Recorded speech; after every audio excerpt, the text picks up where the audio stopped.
Sorry madam. యాక్చువల్‌గా మదర్‌కి ఏమన్నా హెల్త్ ఇష్యూస్ ఉన్నాయా మేడం? మదర్‌కి హెల్త్ ఇష్యూస్ అంటే చిన్న అప్పట్లో ఒక అంటే సర్జరీ అయింది. ఎందుకు ఒక 3 అడిగానంటే హ్మ్. 1 ఇయర్ లోపల అంటే ఆయన చనిపోయిన హ్మ్. 1 ఇయర్‌కే మదర్‌ని కూడా లాస్ అయ్యారు మీరు. అవును. సో, ఆ బెంగ వల్ల ఏమన్నా చనిపోయారా అని అది కూడా కారణమా? అనేది both are very much connected అండి ఇద్దరు. హ్మ్. దే స్ట్రగుల్డ్ స్క్రాచ్ నుంచి ఇంట్లోంచి బయటకొచ్చి పెళ్లి చేసుకున్నారు ఇద్దరు. అబ్బా!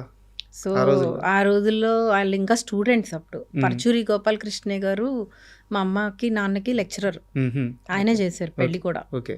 సో, అక్కడి నుంచి వాళ్ళిద్దరూ అలా అలా బిల్డ్ చేసుకుంటూ వచ్చారు. హ్మ్. వచ్చి ఏ రోజు నా అమ్మ అన్నం పెట్టకుండా తినరీన. హ్మ్. నైట్ ఎంత లేట్ అయినా ఈవిడ లేచి పెట్టాల్సిందే. ఓకే. సో, ఆ స్ట్రగుల్‌లోంచి అట్లా ఇద్దరు ఆ bonding is very strong. It's correct. Correct. అంత స్ట్రాంగ్ బాండ్ ఆవిడ తట్టుకోలేకపోయారు. హ్మ్. ఆ 1 ఇయర్ కూడా నా కోసమే ఉన్నట్టున్నారు. హ్మ్. షీ వాంట్ మీ టు అంటే ఇద్దరు పిల్లలు ఈ సెటిల్ అవ్వాలి అనేది ఉంటది కదా మదర్‌కి. హ్మ్. ఉన్నారు. ఇంకా కరెక్ట్‌గా వర్ధంతి ఇదిగో రేపే మా మదర్‌ది. అవును. 1 డే గ్యాప్‌లో she passed away. That was a very huge దెబ్బ మాకు. దెబ్బ మీద దెబ్బ తగిలింది. అసలు నాన్నగారు దానికి కోలుకోలేదు మేము ఎవరం. ఇంకా అమ్మ కూడా సారీ మేడం. ఆహ్, అంటే యాక్చువల్‌గా ఎవరైనా కెరియర్‌లో జీతం పెంచుకోవడానికి శాలరీ గాని, జీతం గాని పెంచుకోవడానికి ప్రయత్నిస్తారు. ఈయన టీచర్‌గా వర్క్ చేస్తుంటే రూ. 10,000 శాలరీ అంట. హ్మ్. అదే లెక్చరర్‌గా ఎళ్తే 1200, 1500 శాలరీ అంట. అవును. ఆ! లేదు నాకు శాలరీ తగ్గినా పర్లేదు. నేను లెక్చరర్‌గా ఉంటాను. జీతం తగ్గించుకొని మళ్ళీ లెక్చరర్‌గా జాయిన్ అయ్యారంట. ఎందువల్ల? అంటే మీకేమన్నా అంటే చెప్పారా? ఒకటి సాధిచ్చిన తర్వాత ఆయన అక్కడ ఉండరు. ఆ! ఇది చేసేసాం కదా! What next? ఓకే. దానికెళ్ళిపోతారు. ఇప్పుడు హ్మ్. ఇందులో బావుంది కదా! నా లైఫ్ కంఫర్టబుల్‌గా ఉన్నాను. ఇక్కడ ఒక ఇల్లు కట్టుకుందాము. హ్మ్. ఇక్కడ మనం సెటిల్ అవుదాం అట్లా ఎప్పుడు లేదు. హ్మ్. Risk taker. He is a proper risk taker and he can't sit idle. హ్మ్. ఆయన అదే చెప్తా ఉండేవారు. అంటే ఇంకా మేమందరం దానికి మేము కూడా రెడీగా ఉండేవాళ్ళం. We have to pull up our socks and be ready for the next ఏదో డిసిషన్ నెక్స్ట్ తీసుకుంటాడు. అడ్వెంచర్.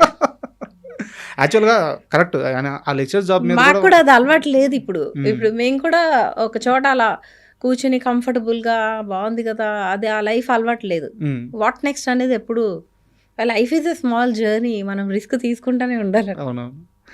అదే యాక్చువల్‌గా అంత ఇష్టపడి లెక్చరర్ జాబ్‌కి షిఫ్ట్ అయ్యి ఆయన అక్కడ కూడా కాన్స్టెంట్‌గా లేరు. లేరు.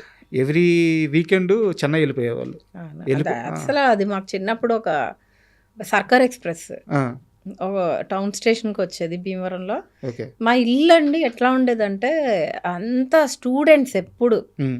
స్టూడెంట్స్ లేదా ఈ కథలు చెప్పడం ఇష్టపడేవాళ్ళు. మా నాన్నగారు కథలు చెప్తుంటే వినడానికి ఎక్కడెక్కడి నుంచో వచ్చి ఉండేవారు. హుహు. ఆ సర్కిలే మాకు తెలుసు. ఓకే. రిలేటివ్స్ తక్కువ. హ్మ్. రిలేటివ్స్ రావడము, ఒక ట్రెడిషనల్ బ్యాక్‌గ్రౌండ్ హౌస్ కాదు మాది. Hmm. It's a very unconventional background. My mom was a teacher. నాన్నేమో లెక్చరర్. ఇంకా ఇట్లా ఇంట్లో ఆయన ఉన్నప్పుడు ఒక సెలబ్రిటీయే. ఇప్పుడు సెలబ్రిటీ, అప్పుడు సెలబ్రిటీ. ఇంటి నిండా జనము. హ్మ్. మమ్మల్ని ఆల్మోస్ట్ పెంచింది కొంతమంది స్టూడెంట్సే. హ్మ్. చిన్నప్పుడు ఎలక్షన్ డ్యూటీకెళ్ళినా, ఎక్కడికెళ్ళినా. సో, ఈ సర్కార్ ఎక్స్‌ప్రెస్ ఎక్కించడానికి ఒక 20 మందన్నా ఉండేవారు. ప్రతి వారం. ప్రతి వారం. ఆ! ఇంట్లో ఈవినింగ్ చక్కగా తిని ఎళ్లి హ్మ్. అందరూ కలిసి ఆ స్టేషన్‌లో ఎక్కిచ్చి వచ్చేవారు. అంటే యాక్చువల్‌గా పిల్లలనేవాళ్ళు వారమంతా స్కూల్‌కెళ్తారు. బిజీగా ఉంటారు. వీకెండ్‌లో ఫాదర్‌తో గాని, మదర్‌తో గాని కాస్త టైమ్ స్పెండ్ చేస్తారు. నాకు తెలిసి ఆయన చాలా సంవత్సరాలు అలాగే ట్రైల్స్ చేశారు. చాలా మీరు బాగా నమ్మరు. నా పెళ్లి కూడా అట్లనే ఒక సెట్ మ్యారేజ్‌లాగా అయిపోయింది. అవునా? రేపు మ్యారేజ్ అనంగా వచ్చారు. అక్కడ ట్రైల్స్‌లో ఉండే.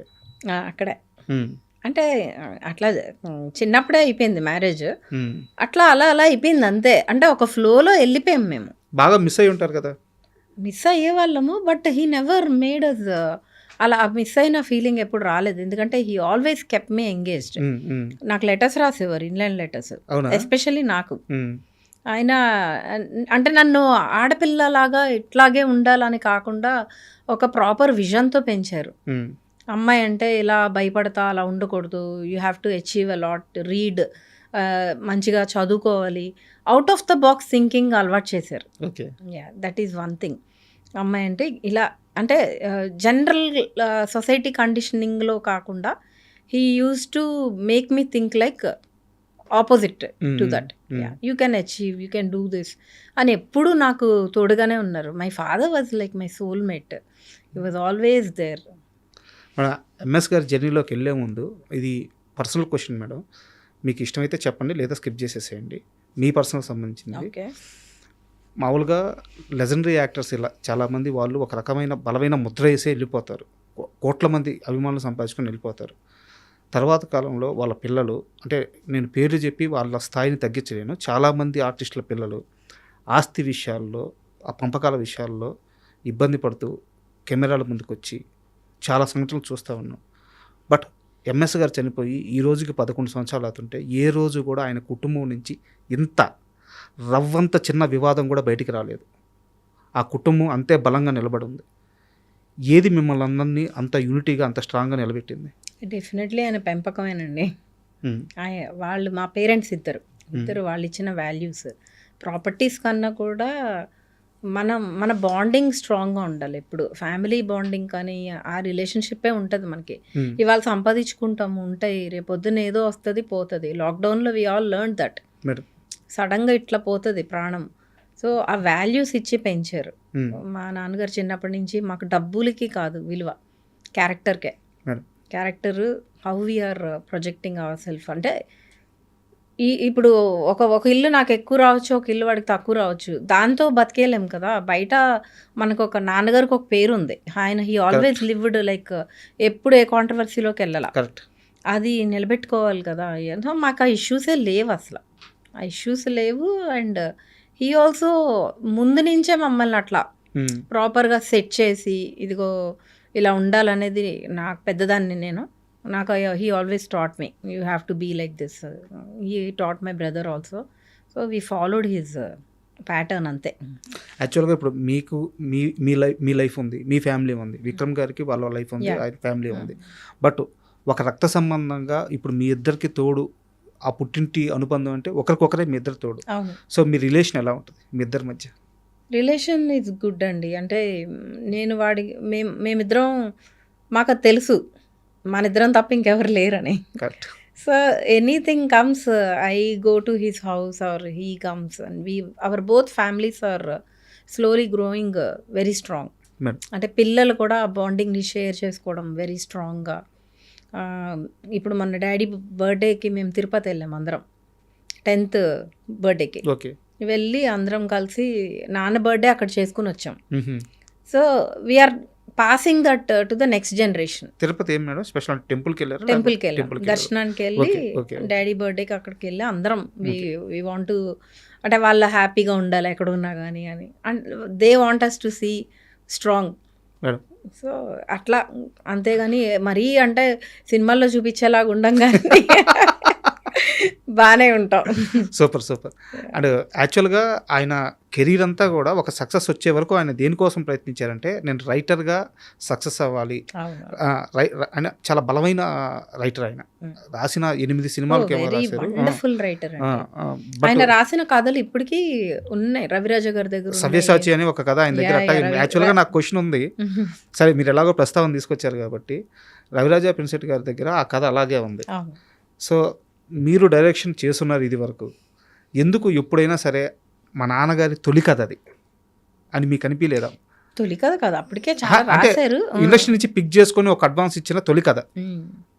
సో ఆ కథని నేను పిక్ చేసుకొని మళ్ళీ సినిమా తీయాలన్న ఆలోచన ఇప్పుడు రాలేదు? డెఫినెట్లీ ఉందండి. నాకు డైరెక్షన్లోకి నేను వస్తా ఎప్పటికన్నా, ఇప్పుడు కాదు, I will come, but I have certain things to complete here. నా పర్సనల్ లైఫ్లో ఐ హ్యావ్ టు, నా పిల్లల సెటిల్మెంట్స్ కానీ, I mean I have to take care of few things. నేను సినిమా అనేది నేను ఒకసారి ఇలా పట్టుకుంటే నాకు అది 24/7, నాకు ఇంకా వేరే థాటే ఉండదు. అంత ఆక్యుపైడ్గా నేను ఉండాలి అంటే నేను ఇక్కడ అన్నీ క్లియర్ చేసుకుని వెళ్ళాలి. Once I clear, I definitely want to do. కొన్ని స్క్రిప్ట్స్ కూడా నాన్నవి ఇంకా అటు ఇటు వెళ్ళిపోయినాయి చాలా. ఎక్కడ ఉన్నాయో చాలా స్క్రిప్ట్స్ మిస్ప్లేస్ అయినాయి, ఆయన నాటకాలు కానీ. నాకు అంటే ఒక చిన్న జస్ట్ జరిగిందో లేదో తెలియదు, చిన్న క్వశ్చన్ అడుగుతాను. ఎంఎస్ గారు రాసిన చాలా కథలు మీరు చదివి ఉంటారు, అయితే అవి తెరకెక్కించుకోపోయి ఉండొచ్చు. బట్ తర్వాత వచ్చిన సినిమాల్లో ఈ సినిమా ఆయన కథకు దగ్గరగా ఉందని మీకు అనిపించిన సినిమాలు ఏమైనా ఉన్నాయా? కొన్ని పాయింట్స్ ఉన్నాయండి. ఏదన్నా చిన్న 2-3 సినిమాలు అంటే ఎలాగో వేరే థాట్ అదే థాట్ వేరే వాళ్ళకి వచ్చి ఉండొచ్చు. బట్ అలాంటి ఒక థాట్ ఎంఎస్ గారు ఆ రోజుల్లో అది ఊహించారని చెప్పడం యాజ్ ఇట్ ఈజ్ అయితే ఎందులోని రాలేదు. ఎందుకంటే జస్ట్ ఏదన్నా సినిమాలు చిన్న లేదు కలవడం లేదు కానీ. అంత ఆయనది చాలా ఒరిజినల్ స్టోరీ టెల్లింగ్. ఓకే. ఆ స్టోరీ టెల్లింగ్ ఆయన కథలోంచే రావాలి, ఉమ్, వేరే వాళ్ళ థాట్ ప్రాసెస్లోంచి రాలేదు. ఓకే. సో ఆయన కథలన్నీ నాకు తెలుసు. ఉమ్, ఒక కథ ఉంటుంది, అంటే జస్ట్ పాయింట్ చెప్తున్నాను. పాటిమన్ను అని ఒక స్టోరీ ఉంది. ఉమ్, అది మా ఊర్లో ల్యాండ్ చాలా ఫర్టైల్. ఆ ల్యాండ్ కోసం యుద్ధాలు జరిగేవి, అంటే ఆ మట్టి కోసం. పక్కనున్న ల్యాండ్స్ అన్నీ చవుడు నేలలు అంటారు, అంటే అంత ఫర్టిలిటీ లేని ఫర్టైల్ కాదు, పండేవి కాదు. పండేవి. సో ఈ ల్యాండ్ కోసం అప్పట్లో అంటే మేము పుట్టలేదు అప్పటికి, చాలా పెద్ద పెద్ద మర్డర్స్ ఇవన్నీ కూడా జరిగేవట. ఉమ్, దాని మీద ఒక బ్యూటిఫుల్ స్టోరీ రాశారు. ఓకే. ఆ స్టోరీ కనుక తీస్తే it will go like crazy. Um, నాకు నెరేట్ చేశారు నాన్న ఉమ్, లాస్ట్ డేస్లో. ఆ కథ నేను ఇప్పటికీ మర్చిపోలేను. తీస్తే అంటే అలాంటి కథలు రావు, ఆ కథలు చాలా ఒరిజినల్ స్టోరీస్ కదా. Correct, it is coming from his own experience, his own vision. ఆ మర్డర్స్ కానీ ఆయన ఆయన చూసిన చాలా సంఘటనలు. బ్యూటిఫుల్గా రాశారు. He might be known as a comedian, he's a very good actor, but he's a wonderful writer.